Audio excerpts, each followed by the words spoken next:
ሰላም ሰላም ውድና የተከበራችሁ የብራንቱ ተከታታዮች እንዴት ናችሁ? ሁሉ ሰላም፣ ሁሉ መልካም፣ እግዚአብሔር ይመስገን። እኔ ጋር ሰላም ነኝ። ሰላማችሁ የበዛና የተትረፈረፈ ይሁን። ውድ ቤተሰብ እንዴት ቆያችሁ? ሁሉ ሰላም ነው? እግዚአብሔር ይመስገን። እኔ ጋር ሰላም ነኝ።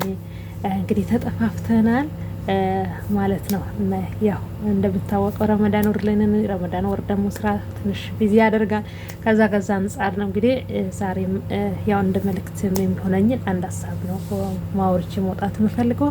ስለዚህ ሁላችሁም ሼር እያደረጋችሁ እንዲሁም ደግሞ ለቤቱ አዳዲስ የሆናችሁ ሰብስክራይብ እያደረጋችሁ ቤተሰብ እንድትሆኑ ስል በትህትና ጠይቃችኋለሁ ማለት ነው እና ሁላችሁም ማለት ነው። ዛሬ ትንሽ ሀሳብ ነው የምናገረው፣ ብዙ አልቆይም። ያው ስራ ነው። ሁላችንም ቢዚ እንደመሆናችን መጠን አሁን ላይ በዚህ ወር ሁላችሁም እንደምታወቀው እንግዲህ ተጠፋፍተናል። ሁሉም ቢዚ ነው ማለት ነው እና ስለዚህ ፈጠር አድርጌ ነው መልእክቴ ተናግሬ መውጣት የምፈልገው። በመጀመሪያ ከዚህ በፊት የሰራሁላችሁ ቪዲዮ ላይ ስልክ ቁጥር አስቀምጬላችሁ ነበረ። እሱም የቴሌግራም ስልክ አስቀምጬላችሁ ነበረ እና እባካችሁ እባካችሁ እባካችሁ እባካችሁ ከትልቅ ይቅርታና ከትልቅ ይቅርታ ጋራ በቃ ማለት እንደው በትህትና የምጠይቃችሁ ስልኩን ኮል እንዳትደውሉ ማለት ነው። እንዳይደውል ማድረግ ይቻላል የሚባል ወሬ ሰምቻለሁ፣ ግን ቢዚ ስለሆንኩኝ በደንብ ሀሳቤ ሰብስቤ ስልኩን ጎርግሬ ለማስተካከል አልቻልኩኝም ማለት ነው እና እኔ ቴክስት አድርጉልኝ፣ ድምጽ አስቀምጡልኝ፣ እኔ አይቼ እመልሳለሁ ማለት ነው።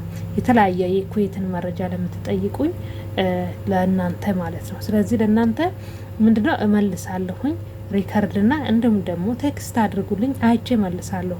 ግን ይህም ስላችሁ ልቆይ ይችላለሁኝ፣ ሳምንትም ኦር 15 ቀንም ልቆይ ይችላለሁ። ምክንያቱም እንደሚታወቀው ሁላችንም ያለነው ማዳም ቤት ነው። ማዳም ቤት እስካለን ድረስ ደግሞ የራሳችንም ስራ ያው እንሯራጣለን። በዚህም በዩቱብም ሌሎችንም ነገሮችም ልንሰራ እንችላለን። የራሳችን የግል ህይወታችን አለ። ከዛ አንጻር ቢዚ ልንሆን እንችላለን። ያለችንን ጊዜ ያው ቪዲዮ በመስራት ሊሆን ይችላል። ኦር ደግሞ አንዳንድ ነገሮች ሰው ያው እያንዳንዱ የራሱ የሆነ በህይወቱ ላይ ፕሮግራም አለው አይደለ? አሁን ይህን ከሰራው ይህን አደርጋለሁ ብለን ፕላን የምናወጣቸው ነገሮች አሉና ልክ እንደዛ ስለሆነ ማለት ነውና እኛ ደግሞ ልክ በጣም ነው እንትን የሚለው ሰዓቱም ደግሞ የሚፈጥነው የሚገርማችሁ ነገር ማለት ነው። ቪዲዮ እንኳን ሲሰራ የሆነ ለራሴ ጊዜ እንትን ከምለው ወስጄ ነው ቪዲዮ የምሰራ እንጂ እንደዚህ እንደ ሰው ተመቻችቶ ምናምን አይደለም የምሰራው። ከዛ አንጻር ያው እናንተም ያንን ተረርታችሁ ለምትጠይቁኝ ጥያቄ መልስላችኋለሁ። ልቆይባችሁ እችላለሁ፣ ግን እመልሳለሁ አይቼ ማለት ነው። ሳምንትም በእድለኛ ከሆናችሁ በሳምንትም ልመልስ እችላለሁ፣ ኦር ደግሞ የዕለት ሁለትም ላይ እችላለሁኝ። ይሄ ያው መግባት እገባለሁ፣ ግን በጣም ብዙ ሜሴጆች ስለሚገቡ እነዛ ሜሴጁን ፈትሼ ለማየት እና አይቼ ደግሞ ልረሳው እችላለሁ ማለት ነው። ከዛ ከማለት ነው ለሌላ በክፋት እንዳትወስዱብኝ፣ ወይም ደግሞ ያው አልመልስም ብላ እንዳልፈለግኩ አድርጋችሁ እንዳታስቡት ማለት ነው እና ምክንያቱም ሰው ባለው ነገር ህዝብን ወይም እህት ወንድሞቹ ሲያግዝ መልካምነት ለራስ ስለሆነ ማለት ነው እና እኔ በሙሉ የማቆን ነገር ለመናገር የማቆን ነገር ልነግራችሁ ያው አለው ማለት ነው። ነገር ግን እናንተም ደግሞ በዚህ አብሶ ፈጽማችሁ እንዳትደውሉልኝ። ምክንያቱም ወይን አሰሪ አጠገብ ሊሆን ይችላል፣ ወይም ደግሞ ቦይስ እያደረግኩኝ ሌላ መንፈሳዊ ፕሮግራም እያካሄድኩኝ ሊሆን ይችላል እና በዛ ነገር ላይ በጣም እንትን ይለኛል ማለት ነው፣ ይቆራረጣል። ምክንያቱም ሲደወል ስልክ ስለሚያቋርጥብን ቦይስ በጣም ያስቸግራል ማለት ነው። ወይም ደግሞ የሆነ ትምህርት እየተከታተልኩኝ ሊሆን ይችላል። ከዛ አንጻር ስለሚቆራረጥልኝ ያንን ተረድታችሁልኝ እንዳትደውሉ። ቦይስ እና ቴክስት አስቀምጡ፣ እሰማለሁ፣ አነበዋለሁ፣ እመልስላችኋለሁ ማለት ነው። ሌላው በጣም ብዙዎቻችሁ በቃ ኩዌት አይከፈትም ወይ የምትሉኝ በጣም እልፍ ነው። እኔ ኢሞጭን በቃ ማለት አልገባም፣ ስገባ በቃ ስለ ኩዌት ነው በጣም በብዛት የምትጠይቁኝ ማለት ነው። ውድ ቤተሰቦቼ ከተከፈተ እንዳልኳችሁ እንግዲህ እስካሁን ድረስ ረመዳን ላይ ይከፈታል ብለን ነበር፣ በጣም በጉጉት ስንጠብቅ የነበረ ማለት ነው። እንግዲህ የኩዌትና የኢትዮጵያ ጉዳይ የውሃ ሽታ ሆኖ ቀርቷል ማለት ነው እና ስለዚህ አሁንም ተስፋ አንቆርጥም፣ እንጠብቀዋለን። ሁሉም በጊዜና በሰዓቱ እንግዲህ ይሆናል ብለን ነው የምናስበው። ክርስቲያን ተስፋ አይቆርጥም ነው የሚባለው እና አባባሉ ነው። ማንም ሰው ያው ሰው በህይወቱ ላይ ተስፋ አይቆርጥም። ስለዚህ ተስፋ ባለመቁረጥ እንጠብቃለን።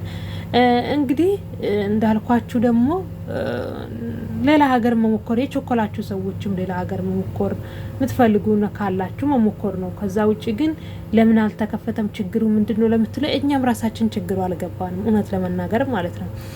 ችግሩ ምን እንደሆነ አሁንም እኛ የተረዳነው ነገር የለም። ብቻ አልተከፈተም ነው። ይከፈታል ይባላል፣ በዚህ ወር ይከፈታል። አሁን ባለፈው 12ኛ ወር ላይ ነበር ይከፈታል የተባለው ማለት ነው። ከዛ ደግሞ 1ኛ ወር ላይ ተባለ። 1ኛ ወርም አለፈ። እንግዲህ 2ኛ ወር አሁን 3ኛ ወር ጀመርን ማለት ነው።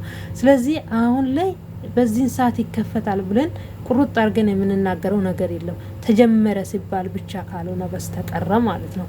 ስለዚህ ሁላችሁም በያላችሁበት ሆናችሁ በቴትና ጠብቆ ኦር ደግሞ ባይሰደድስ ያስብላል። አሁን አንዳንድ ከምናያቸው አንጻር በቃ ማለት የቀን ስራም ተሰርቶ ብኖርስ እንጨት ተሸክሞስ ብኖርስ የሚያስብሉ ብዙ ነገሮች አሉ። አሁን በዚህ ሰዓት ላይ አብሶ ለአዳዲሶች ብዙ ጊዜ እንደምናገራችሁ እኔ ስናገር እኔ ተሻሽዬ እናንተ እኔ ተለውጬ እናንተ እንዳትለወጡ ፈልጌ ምናምን አይደለም፣ ያው ከውስጥ ከልቤ ማለት ነው። ይህን ምላችሁ አዳዲስ እህቶቻችን አዳዲስ በጣም አስቸጋሪ ነው አሁን ላይ ማለት ነው። ሰው ራሱ ማስለመድ አይፈልግም። አዲስ ሰራተኛ ሲያመጣ ማስለመድ አይፈልግም። ያቺ እህት ደግሞ በቃ ማለት ከቤተሰብ መካከል ወታ ስለምትመጣ በጣም ዲፕሬሽን ውስጥ ትገባለች። ከዛ የተነሳ አእምሯቸውን በቃ ማለት እየሳቱ ብዙ እንትን ውስጥ እየገቡ ያሉ ልጆች አሉ ማለት ነው። ስለዚህ በተቻላችሁ መጠን ራሳችሁን ከሀገራችሁ በመሰደድ ሳይሆን በሀገራችን ላይ ሰርተን እንለወጣለን የሚል አስተሳሰብ በአእምሯችሁ ውስጥ መቅረጽ አለባችሁ ማለት ነው። ምክንያቱም አረብ ሀገር ሄደን እንለወጣለን ብላችሁ ኦልሬዲ እናንተ ሀሳባችሁ አገር ላይ ምንም ብትሰሩ አትባረኩም። ሀሳባችሁ ያለው አረብ ሀገር ስለሆነ ማለት ነው። ምንም አይነት ስራ ደግሞ ብትሰሩ ያ ስራ ላይ ቀናላችሁ ይችላል። ለምን ብላችሁ ብትሉኝ እናንተ ሀሳባችሁ ያለው አረብ ሀገር ነው። አረብ ሀገር ሂጄ ነው የምንለወጠው ነው እንጂ ኢትዮጵያ ውስጥ ሰርቼ እለወጣለሁ የሚል አስተሳሰብ በአእምሯችሁ ውስጥ ስለሌለ ማለት ነው። ስለዚህ ማድረግ ያለባችሁ ምንድን ነው? በሀገሬ ላይ በትንሽም ተነስቼ ትልቅ ደረጃ መድረስ እችላለሁ የሚለውን አስተሳሰብ በአእምሯችሁ ውስጥ ምን ማድረግ አለባችሁ? ማሰብ አለባችሁ ማለት ነው። ኦር ሰው ካልተሰደደ አይለወጥም የሚል አስተሳሰብ ከአእምሯችሁ ውስጥ መውጣት አለባችሁ ማለት ነው። እና ስለዚህ እባካችሁ በጣም ትንንሽ የ10 ምናምን አመት 18 19 አመት በጣም ነው የሚያሳዝኑት። እውነት አንድ እህት እንዲህ ብላለች ባለፈው ስትናገር አንድ ደላላ ቤት ውስጥ ከ500 ምናምን በላይ ሴቶች ተቀምጠዋል አሉ። የት? ዱባይ ውስጥ ማለት ነው። ዱባይ ነው ሳውዲ ነው ያለችው ማለት ነው። ብቻ ከሁለቱ አንዱ ነው ማለት ነው።